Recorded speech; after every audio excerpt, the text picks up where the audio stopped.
기도하시겠습니다. 하나님 아버지, 오늘 이 세상에 하나님의 거룩하심과 통치하심과 또 인도하심 앞에 겸허히 그분께 찬양하며 그의 구원의 기쁨을 즐거워할 수 있는 우리 모든 성도님들 되게 하옵소서.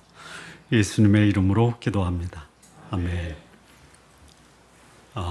우리는 지난 시간에 이사야 24장에서 온 세상을 향한 하나님의 심판의 메시지를 함께 생각을 했습니다.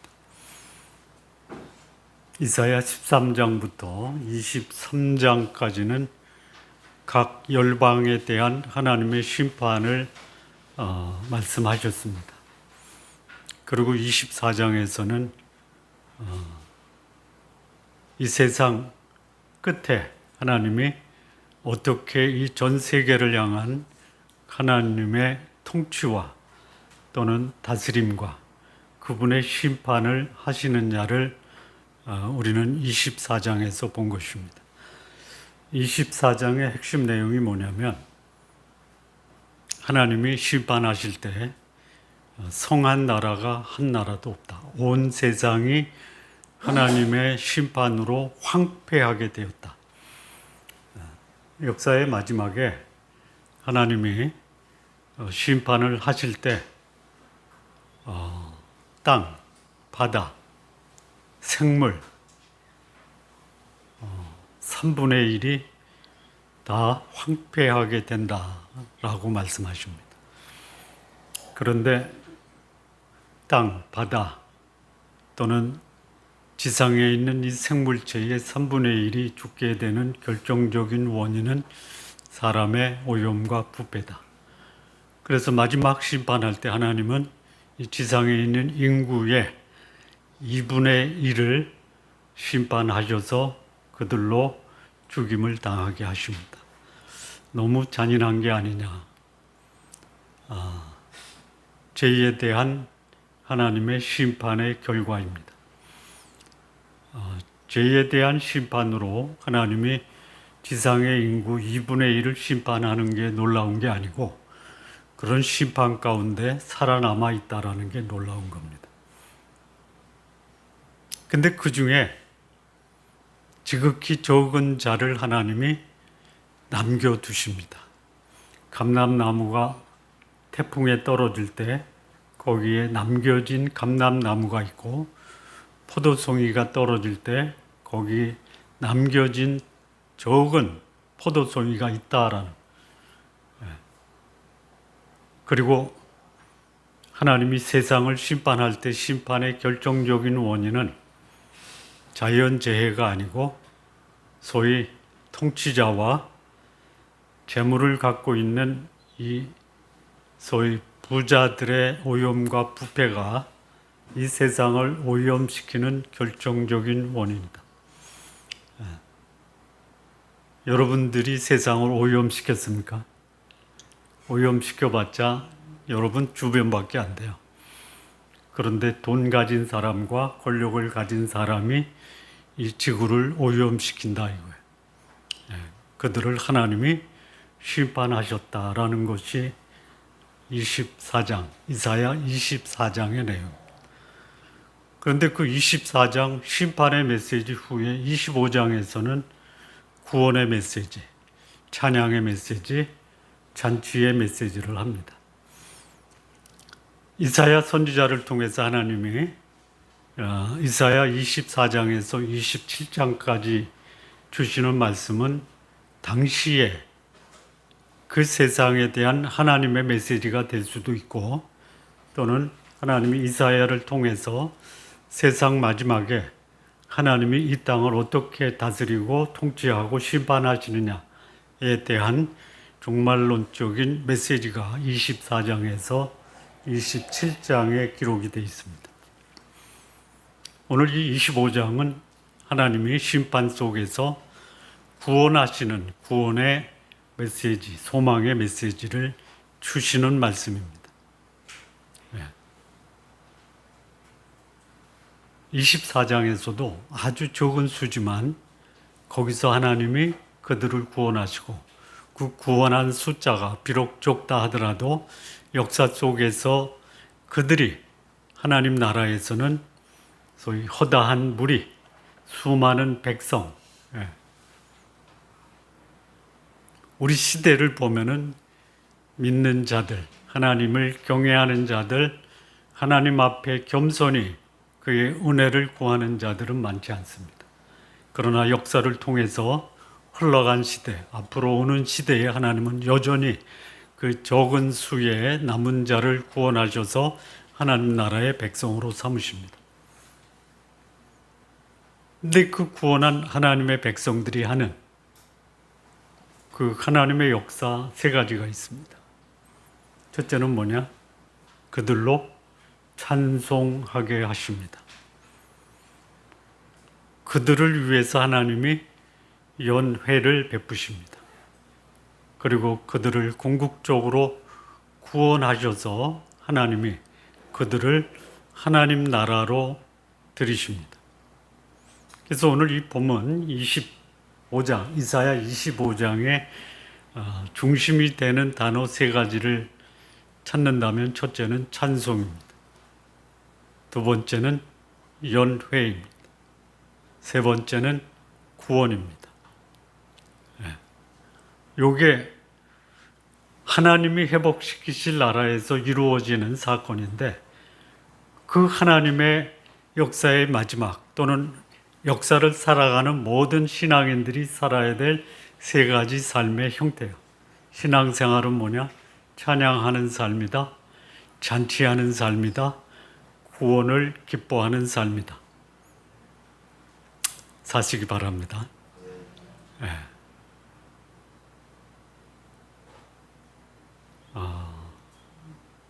첫 번째 이 1절부터 5절까지는 하나님의 구원을 찬양하는 삶인데요. 찬양의 뜻, 찬송의 의미는 뭐냐면 그 일을 행하신 분이 어떤 분이냐의 그 가치와 속종을 인정하는 행위가 찬양입니다. 그 찬양보다 조금 약화된 행위를 뭐라고 하냐면 감사라고 그래요. 누군가 나한테 도움을 주시면 뭐 하세요? 찬양하십니까? 네? 감사는 하는데 찬양은 안 하죠. 그런데 찬양하는 사람 있어요. 찬양 드리고 싶어요. 사도 요한이 천사가 자기에게 보여준 하나님의 놀라운 계획을 보여주니까 그 사도 요한이 천사의 발 앞에 엎드려 경배하려고 그랬죠. 하지 말라고 그랬잖아요. 사람들 중에 진짜 찬양하고 싶은 사람이 있죠. 그러나 그는 찬양의 대상이 아닙니다. 다만 감사의 대상이에요. 감사는 하시되 그 사람을 허락하신 누구에게 찬양을 해야 돼요? 하나님께 해야 돼요. 근데 요즘 어떤 사람들은 본인이 찬양을 받으려고 하죠. 그거를 뭐라고 이해하면 돼요? 뭐 하려고 뭐 하는 거예요?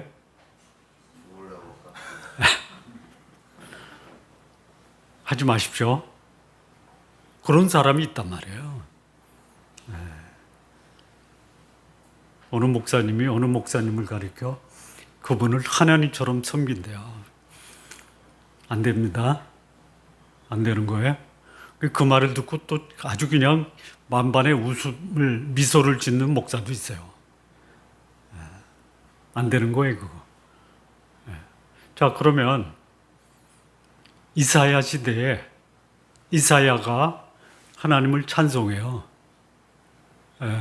하나님이 어떤 분이신가를 알았기 때문에 찬송을 하는 거예요. 그 당시는 뭐냐면 아수르가 소위 하나님의 나라 유다를 침공해서 예루살렘 성벽까지 와서 하나님을 조롱하고 하나님의 백성을 모독하잖아요. 누구죠?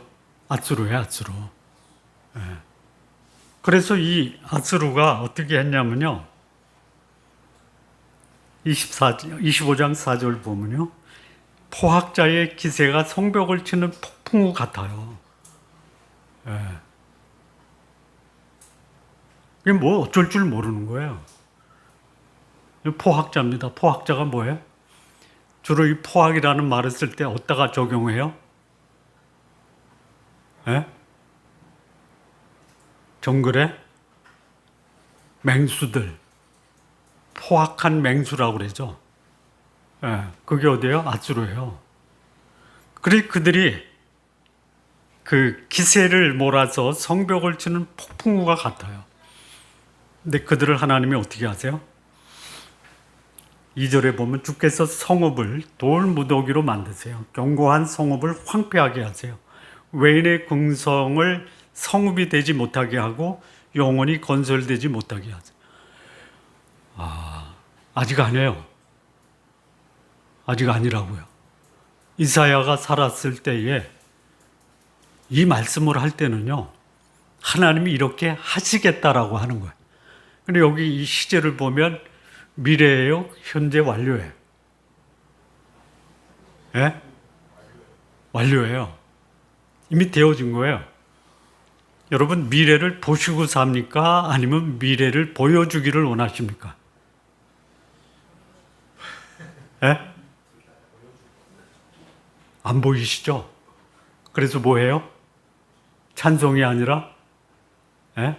탄식하고 한탄하고 조금 더 심하면 원망하고 불평하죠.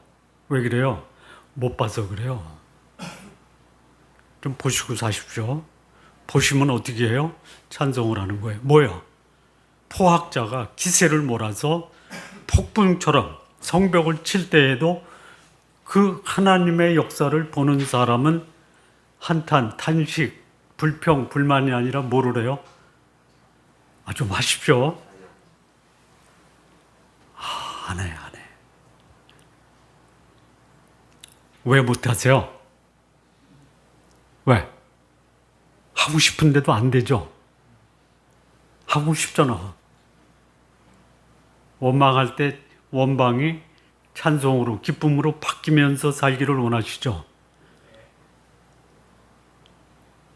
잘 안 되죠? 왜 그럴까요? 아니, 좀 궁금하면 좀 찾아보고, 물어보고, 서로 좀 교제하고, 그래서, 이래서 안 되는구나. 제가 어제 본 자료 중에 하나가 뭐냐면, 뇌인지과학이라는 게 있어요. 들어보셨어요? 하버드 대학에서 뇌인지과학으로 박사학위를 딴 서울대 이상학 교수가 있어요. 그분이 쓴 책이 있어요. 6월 달에 출판이 됐어요.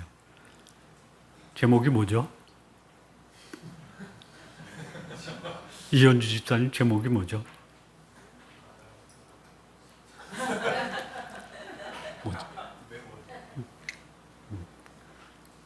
이게 뇌에 대한 기능, 그거를 과학적으로 분석한 거예요. 여러분, 염려, 불안, 원망, 탄식이 마음에서 납니까? 머리에서 납니까? 마음은 누가 다스려요? 우리 이 뇌의 기능 중에 우뇌와 자뇌가 있죠. 우뇌의 기능이 뭐예요? 핵심되는 게 뭐예요? 기억. 여기 저장 창고죠. 모르나? 저장 창고가 어디예요? 기억력이 좋다, 암기력이 좋다는 어디서 해요? 우뇌예요. 여기는 뭐예요? 창의력, 기발한 아이디어. 여기에요. 그러면 이 마음에서 우리를 기쁘게 하고 불안하게 하는 그 기능을 담당하는 뇌는 우뇌예요, 자뇌예요? 우뇌예요. 여기 뭐가 있어요? 기억이 있어요. 여러분, 이 기억 창고에 저장되어 있는 기억이 기쁘고 복되고 아름답고 감격스럽고 찬양하는 기억이 많아요. 슬프고 괴롭고 고통스럽고 걱정, 염려, 불안의 기억이 많아요. 두 번째, 후자. 예.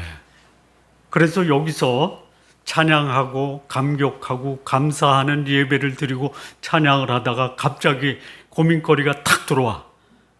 그러면 기쁨과 감격과 찬양이 뭘로 바뀌어요?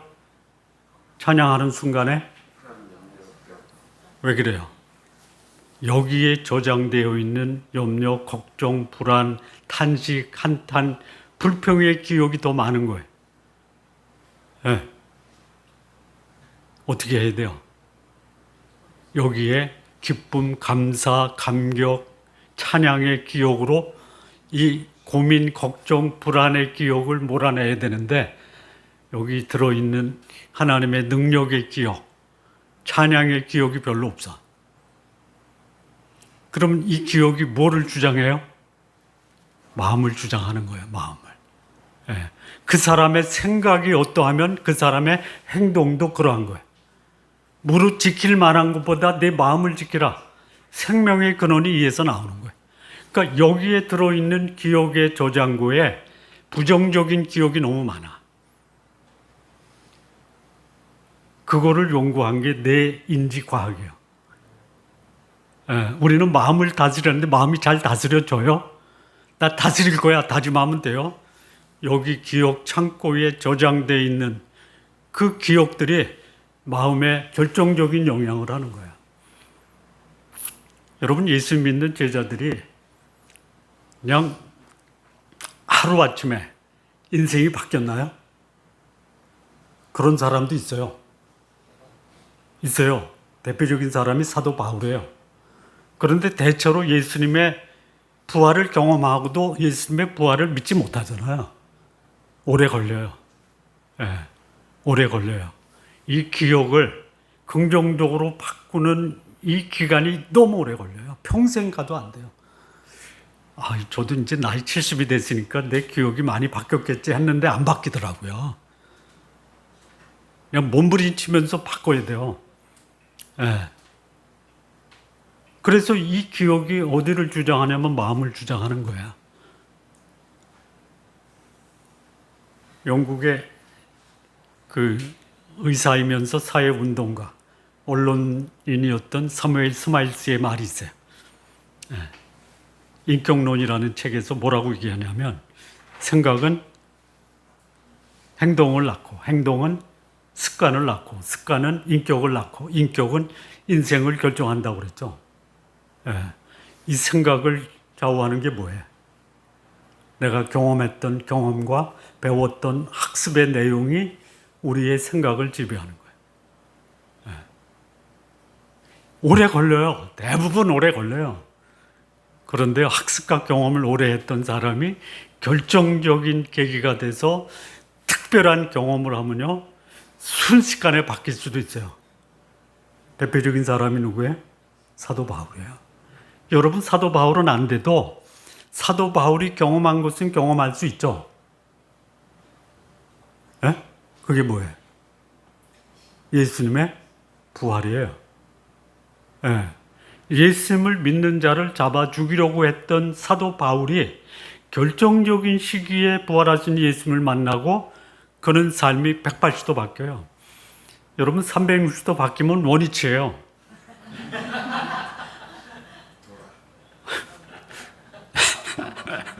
반만 도르세요, 반만. 예. 그리고 그는 예수님을 잡아 죽이려고 했던 그 삶이 어떻게 바뀌어요? 예수님을 위해서 목숨을 바치는 사람으로 바뀌는 거예요. 이런 결정적인 하나님의 놀라운 역사가 여러분께도 있기를 바라요. 만약에 없으면요, 서서히 바꾸세요. 서서히. 예. 여기에 기억 저장고에 지금까지 여기다 저장했던 기억들을 몰아내는 하나님의 능력을 경험하세요. 여기 찬양을 했단 말이에요. 언제 찬양한 거예요? 이사야가 아수르의 공격을 받고 나라가 무너지는 그 직전에 이 고백을 한 거예요. 하나님이 이것을 보여주신 거예요. 뭐예요? 유다를 공격하는 아수르, 그 성읍이 뭐가 돼요? 돌무더기가 돼요.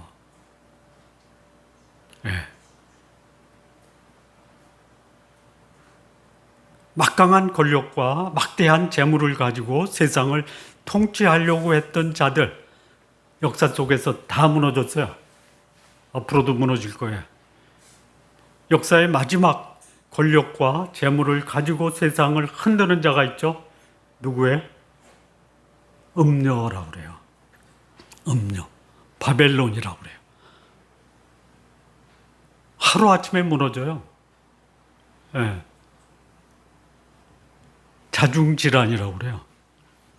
그를 세웠던 사단과 적그리스도와 거짓 선지자가 이 바벨론을요, 하도 거만하게 구니까 하루아침에 불에 태워 죽여요.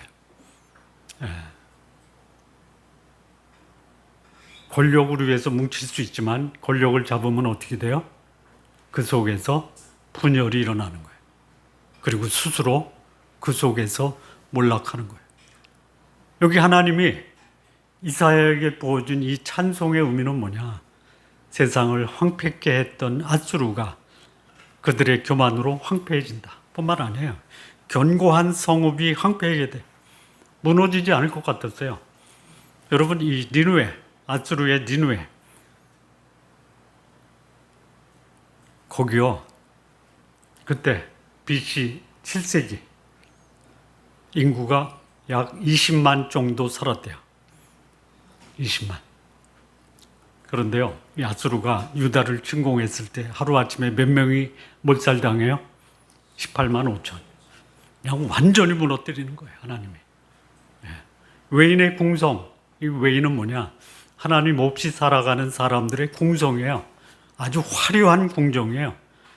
그것도 더 이상 사람이 살 곳이 못되게 하는 거예요. 영원히 건설되지 못하게 하세요. 과거형으로 돼 있어요. 현재 완료. 이걸 보셔야 돼요. 여러분, 내 마음속에 불안, 염려, 걱정, 한숨, 탄식이 찾아올 때요, 시각을 어떻게 해야 돼요? 하나님의 관점으로 바라볼 수 있어야 돼요. 관점은 누가 바꿔요? 내가 바꾸는 거예요. 근데 하나님의 영광을 바라보다가 조금 염려거리가 들어오면 하나님께로 바라보던 관점이 갑자기 염려거리로 바라보는. 그리고 괴로워하는 거예요. 내가 괴로운 이유는 환경이에요? 내 생각과 관점이에요? 생각과 관점이에요. 환경은 안 변해요. 안 변할 수 있어요. 하나님의 관점으로 보면요, 그것을 원망과 탄식과 염려와 불안을 찬송으로 바꿀 수 있어요.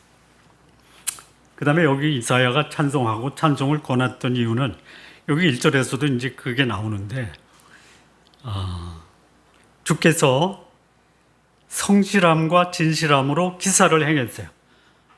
하나님 어떤 분이냐? 그분은 성실한 분이고 진실하신 분이에요. 뭐예요? 약속하신 거 반드시 이루시고 그분은 거짓이 없다 이거예요. 사람이 찬양의 대상이 될 수 없는 것은 뭐 성실할 수는 있어요. 그런데 완전한 성실함은 아니고요. 진실할 수 있지만 완전하지 못해요. 자, 그분이 찬양받기에 합당한 이유는 3절을 보면요, 강한 민족, 그들이 주를 영화롭게 하고요, 포악한 나라들의 성읍이 주를 경외. 이 처음에 읽을 때 어떻게 이 강한 민족, 하나님 없이 사는 민족이에요. 앗수르, 하나님을 조롱했던 민족이에요. 근데 어떻게 그들이 주를 영화롭게 하지? 여기 포악한 나라의 성읍 니느웨, 거기 북쪽에서 남쪽까지 가는데요, 3일 걸려요. 굉장히 먼 거리죠. 근데 그들이 누구예요? 주를 경외해요. 앗수르가 하나님을 영화롭게 하고 경외했다라는 역사적 기록이 있어요? 있습니까? 없어요. 그럼 이게 뭐예요? 그들이 하나님의 성전에 모여서 하나님께 제사하고 예배했다라는 기록이 있어요? 없어요. 이게 뭐예요?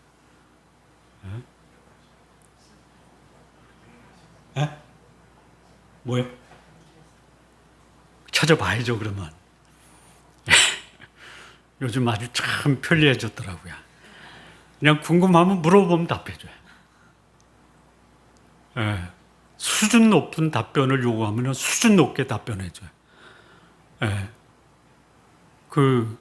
이런 강한 나라와 포악한 나라가 주를 영화롭게 하고 주를 경외했던 역사적 사례를 서론, 본론, 결론으로 10분간에 걸쳐서 말할 수 있도록 정리해 주세요. 해줘요. 몰랐어요?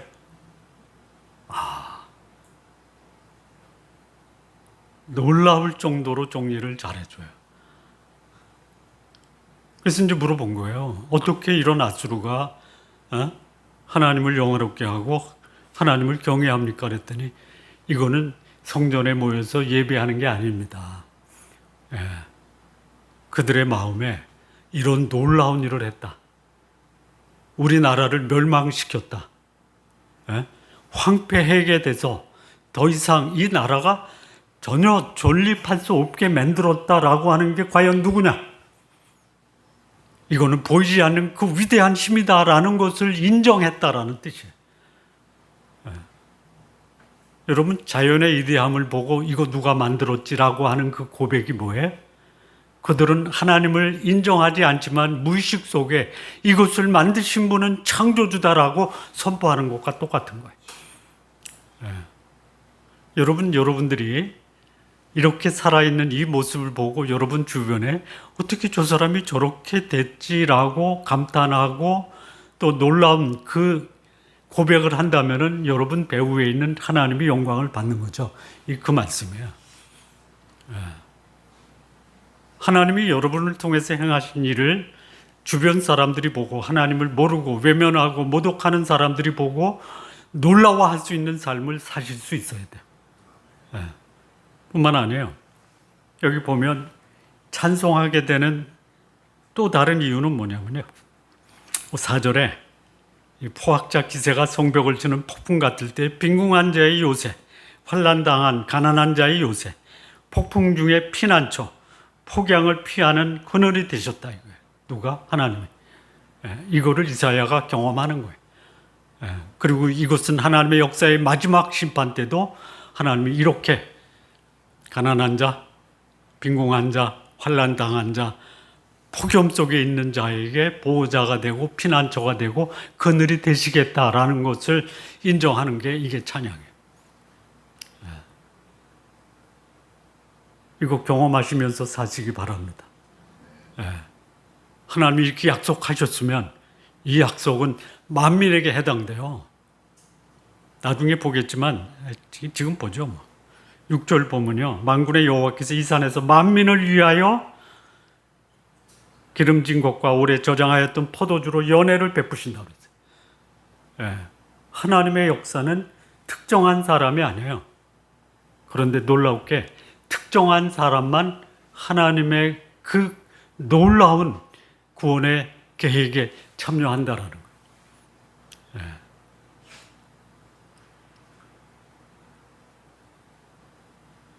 이게 마지막 하나님의 역사의 마지막에 하나님이 행하실 구원의 역사를 찬양하게 하는 거예요. 이걸 보고 사세요. 보시면서. 그리고 앞이 안 보일 때, 안 보이면 머리로 묵상하세요. 그러면 이것이 어디로 내려와요? 마음에 내려와서 내 마음에 가득 차 있는 불안, 염려, 걱정을 기쁨, 평안, 즐거움으로 바꿔주시오.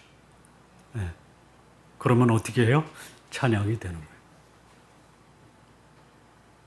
두 번째는 이렇게 하나님을 찬양하는 자들의 삶에 하나님이 준비하신 연회가 있어요. 연회. 6절을 보시면요.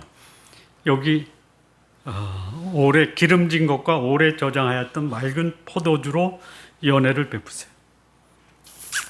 천국에서 하나님이 영원히 우리를 위해서 연회를 베푸세요. 연회를 조금 수준 높은 영어로 말하면 뭐예요? 뱅퀴시에요. 뱅퀴. 작은 소찬이 아니에요. 만민들이 참여하는 연회예요. 그 연회를 준비하세요. 연회에 초청받을 때 기분이 참 좋죠. 남들은 다 초대했는데 내가 빠졌다. 섭섭하죠? 다 초대했어요? 다 초대했어요? 그러면 초대받은 사람들이 다 잔치에 참여할 수 있나요? 마태복음 22장에 잔치에 청함을 받았죠. 초청했는데 안 와. 안 오는 사람들이 있어요. 누구는 뭐 밭을 사러 가고 소를 사러 가고 장가 가기 때문에. 그랬더니 잔치를 배설한 왕이 거리에 나가서 다 들어와라. 저는 자, 눈먼 자, 다 들어와라. 왔어요. 그런데 쫓겨난 사람이 있어요. 누구죠? 예복을 입지 않은 자예요. 다 초대를 받았는데 연회에 들어오려면 그 연회를 준비하신 분이 준비한 예복이 있어요. 여러분, 천국 잔치에 들어갈 자가 누구예요? 한마디로 말하면 흰옷 입은 자예요. 흰옷. 예. 거기 흰옷 입은 천사도 있고요. 흰옷 입은 장로도 있고요. 흰옷 입은 수많은 성도들이 있어요. 청함을 받은 자는 많대. 택함을 입은 자는 적다 이거예요. 예. 하나님이 베푸신 이 뱅킷이라는 큰 잔치에 참여하기 위해서는 빛의 갑옷, 예수 그리스도로 옷을 입은 자만 들어갈 수 있어요. 예. 그런데 여기 흰옷 입고, 예? 그 뱅킷에 참여하는 자가 어떤 자이냐? 7절을 보면요. 얼굴에 가린 가리개와 열방 위에 덮인 덮개를 제하시오. 예. 민족의 얼굴을 가린 가리개와 열방 위에 덮인 덮개를 제해야 돼요. 이게 뭐예요? 만민이 올 수 있어요. 근데 그들을 가린 가리개와 덮개는 제해줘야 돼요. 이미 하나님이 그것을 다 완성하셨어요. 안 벗어요. 딱 쓰고 있어요. 여러분들이 쓰고 있는 가리개와 덮개가 뭐예요? 예? 수치스러운 삶이에요. 예? 그릇된 삶이에요. 이 죄와 수치, 모욕적인 삶을 벗어버려야 돼요. 안 벗어. 죽으라고 안 벗어. 예. 여러분이 천국에 들어갈 수 있는 것은 가리고 싶은 것과 덮으신 것이 없어서 들어가나요? 아니면 가리고 싶은 것과 덮고 싶은 것을 하나님이 다 걷어가시고 깨끗하게 만드셔서 가는 거예요. 예. 그러면 어떻게 사셔야 돼요? 이 땅에서 거룩하고 깨끗하게 사세요. 예. 자, 그리고요. 거기 들어가는 사람은요. 사망을 영원히 멸하셨어요. 예. 거기는 죄와 사망의 문제를 해결한 자들이 들어가는 거예요. 영생을 얻은 자만이 들어가는 거예요. 내가 곧 길이요 생명이니 나로 말미암지 않고는 아버지께로 갈 자가 없어요. 근데 거기 들어간 사람들의 삶의 특징이 이 땅에서 거기서 영원히 뭐냐? 8절 모든 얼굴에서 여호와께서 눈물을 씻기시고 자기 백성의 수치를 온 천하에서 제하시리라. 거기는 눈물이 없어요. 우리 지금 사는 인생은 무슨 골짜기? 눈물 골짜기야. 사망의 음침한 골짜기요. 이 길을 걸어갈 때요. 지금은 그렇게 걸어갈 수밖에 없어요. 그런데 그 골짜기를 걸어가도 우리는 우리의 생각과 관점과 마음을 어떻게 하고 살아가야 돼요? 기쁨과 즐거움으로 살아가야 돼요. 슬픔이 밀려오고 걱정이 밀려올 때 바꾸세요, 생각을. 쉽지는 않지만요. 이거는 몸부림치면서 내 생각을 바꿔야 돼요. 하나님이 사도 바울에게 주신 이 진리의 말씀 중에 우리의 생각을 사로잡아 누구에게 맡기라고 그랬어요? 예? 네 생각을 사로잡아 그리스도에게 복종시키라고 그랬어요. 근데 우리는 내 생각을 어디다 복종시키려고 그래요? 세상, 내가 살아가는 환경, 내가 만나는 사람, 여기다가 내 생각의 영향을 받으려고 하니까 어때요? 답답함, 걱정, 또 원망, 이런 쪽으로 바뀐다. 생각을 좀 바꾸세요. 그러기 위해서는 어떻게 해요? 여기 기억 창고에 거룩하신 하나님의 말씀, 거룩한 하나님의 능력, 나를 구원하신 하나님의 은혜로 내 생각을 채워줘야 돼요.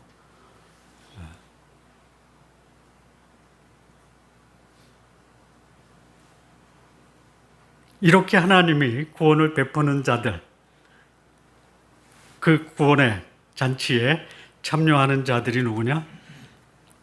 9절 이하에 인내하며 하나님의 구원을 기다리고, 그래서 그 구원을 기뻐하고 즐거워하는 자들이 그 잔치에 참여하는 거예요. 9절입니다. 그날에 말하기를 이는 우리의 하나님이시라. 우리가 그를 기다렸으니 그가 우리를 구원하시리로다. 이는 여호와시라. 우리가 그를 기다렸으니 우리는 그의 구원을 기뻐하며 즐거워하리로다. 찬양하고 잔치에 참여하는 자들, 하나님을 기다리면서 그의 구원을 사모하며 기뻐하고 즐거워하는 자들이 그 찬양과 잔치에 참여하는 거예요. 여기 이제 눈여겨볼 구절이 또 하나 있는데요. 6절과 7절에 그리고 9절에 9절인가요? 10절이네요. 6절 그 다음에 7절, 10절에 나오는 반복되는 단어가 뭐예요? 이산이에요. 이산. 이사야가 이 계시의 말씀을 받을 때 이사야는 어디 있었어요? 예루살렘에 있었어요. 예루살렘에서 이 산은 뭐예요? 시온산이에요. 시온산하고 감난산은 다릅니다. 감난산은 예루살렘에 있는 게 아니에요. 예루살렘 기드론 골짜기 동편에 있는 게 감난산이에요. 시온산은 다른 말로 뭐라고 그래요? 다윗성이라고 그래요. 다윗성은 예루살렘 성전이 있는 성전과 그 밑에 솔로몬 성전이 있는 그 아래가 다윗성이에요. 거기를 시온산이라고 그래요. 그곳이 어떤 곳이에요? 하나님의 임재와 영광이 가득한 곳이에요. 그러니까 이 잔치가 벌어지는 곳은 어디냐? 하나님의 임재와 영광이 가득한 하나님 나라에. 우리가 하나님 나라에 소속되어 있을 때 우리는 이 구원의 기쁨과 즐거움을 누릴 수 있고, 그리고 우리는 그 기쁨과 즐거움으로 하나님이 베푸신 이 큰 잔치에 참여하고 거기서 하나님을 찬양할 수 있는 거예요. 이 구원에 이르는 사람이 누구냐? 하나님의 영광과 임재가 있는 것을 기뻐하고 즐거워하는 사람이 구원받은 사람이에요. 이거를 인식해야 돼요. 자각해야 돼요. 아무리 내가 구원을 받고 싶어도 하나님의 임재와 영광을 인식하지 않고 그것을 깨닫지 못한 자는 그냥 막연한 기대 속에 살다가 구원이 아닌 멸망으로 가는 거예요. 그게 누구예요? 그 다음에 나오는 또 이 산에서 뭘 선포하냐면요. 10절에 10절에 여호와의 손이 이 산에 나타나시리니 모압이 거름물 속에서 초계가 밟힌같이 자기 처소에서 밟힐 것이다 그랬어요. 굉장히 이 언어를 순환해서 사용을 했는데요. 거름물이 뭐예요? 거름물이 뭐예요? 오염통이라고 하는 거예요. 그걸 조금 좀 순화시키지 않고 이 거름물을 표현하면 뭐예요? 인분통이에요. 굉장히 이 말을 읽을 때 뭐 이런 단어를 써 이렇게 안 듣고 참 이 말이 무슨 말이냐라고 고민하셨겠죠. 거름물이 뭐예요? 예? 쉽게 얘기하면 똥통이라고 하는 거예요. 거기에 뭐가 있어요? 초계. 초계는 다른 말로 뭐예요? 예? 잡종개예요. 예? 똥통에 빠진 개. 제가 너무 좀 심하게 표현했나? 이게 누구예요? 모압. 예. 그 산에서 하나님의 손이 나타나는데 모압을 어떻게 해요? 거름물 속에서 빠져있는 그 개를 밟는 거예요. 다시 말하면 모압은 이제 가장 초라한 신세로 전락되고 말 것이다. 아니 왜 굳이 모압만 얘기했지? 아수르도 있고 바벨론도 있고 블레셋도 있고 애굽도 있고 많은데, 근데 이 이스라엘 유다와 가장 가까이 있으면서 가장 괴롭힌 민족 중에 하나가 모압이에요. 암몬, 모압, 에돔, 블레셋, 가장 가까운 형제이면서도 가장 괴롭힌 나라, 이 모압이에요. 하나님이 이들을 어떻게 해요? 인분통 속에 빠뜨려서 밟아버려요. 동일한 하나님의 구원의 메시지가 선포되는데 누구는 그 구원의 메시지를 기쁨과 즐거움으로 받아들여요.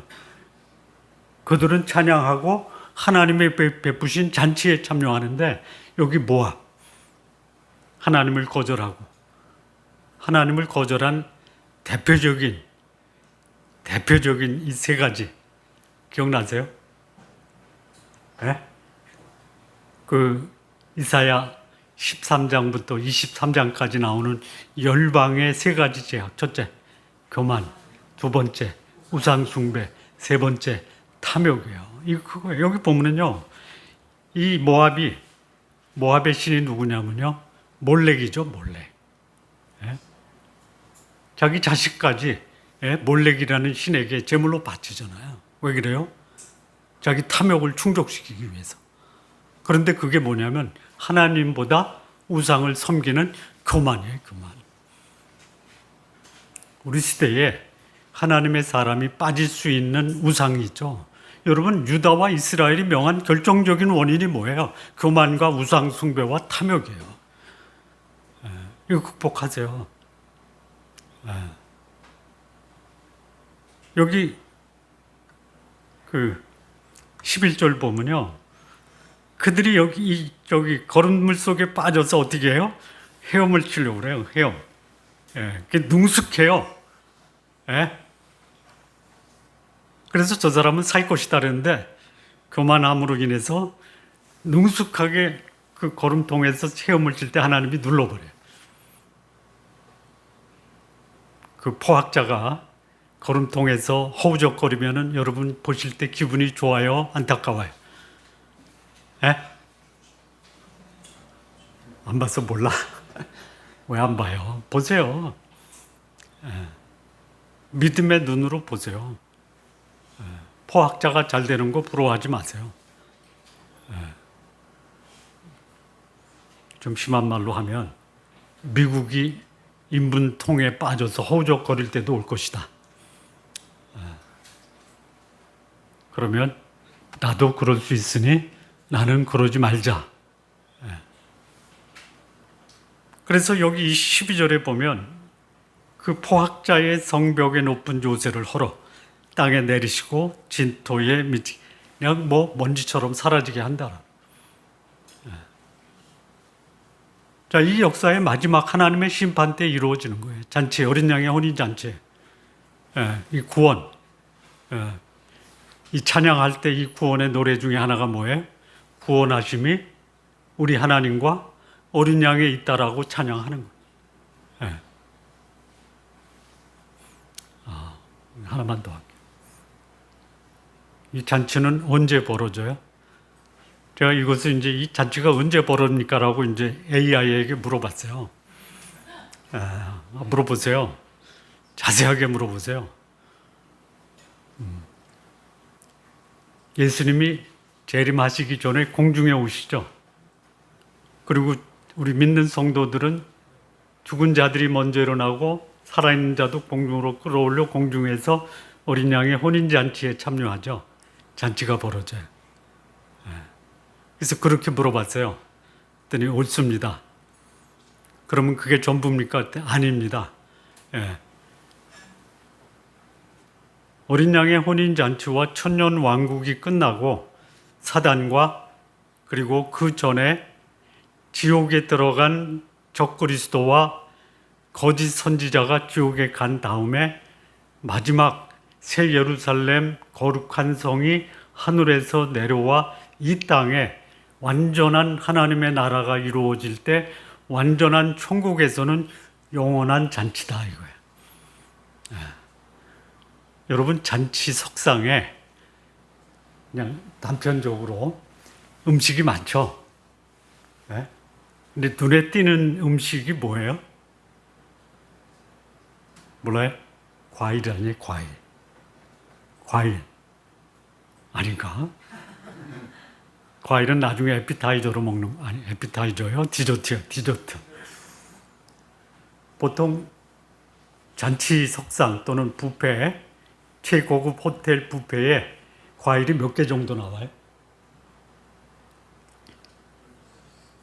먹느냐고 바빠서 몇 개 나온지는 기억도 안 나죠. 천국에 서너 개. 천국 뷔페에는 과일이 몇 가지가 나올까요? 1000개. 에? 1000개. 에이, 무슨 1000개. 그거 안 된다고요? 12개예요, 12개. 생명나무에서 맺히는 열매가 매달 12개가 맺혀. 이걸 지금 조금 더 봐야 되는데요. 12개만 맺히냐, 달마다 12개가 맺히느냐. 이거 아직 안 찾아봐서 찾아볼 거예요. 네. 이런 잔치에 다 참여하시고요. 오늘 혹시 먹는 게 부실해도 관점을 그쪽으로 보세요. 자, 이 마지막에 있을 하나님의 백성들에게 일어날 놀라운 하나님의 선물이 뭐냐? 그곳에서 영원히 찬양하게 한다.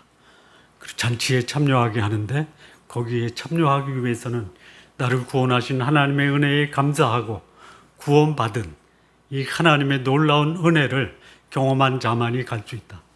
거기에 우리 성도님들 다 가시기를 진심으로 바랍니다. 기도하시겠습니다. 하나님 아버지 감사합니다. 우리를 위해서 예비하신 아름다운 천국, 거기서 우리 하나님 찬양하며 우리 주 예수 그리스도를 찬양하게 하시고 놀라운 하나님의 잔치에 참여할 때 우리를 거기에 참여하신 하나님의 구원의 은혜를 감사하는 우리 귀한 성도님들 모두 되게 하옵소서. 예수님의 이름으로 기도합니다. 아멘.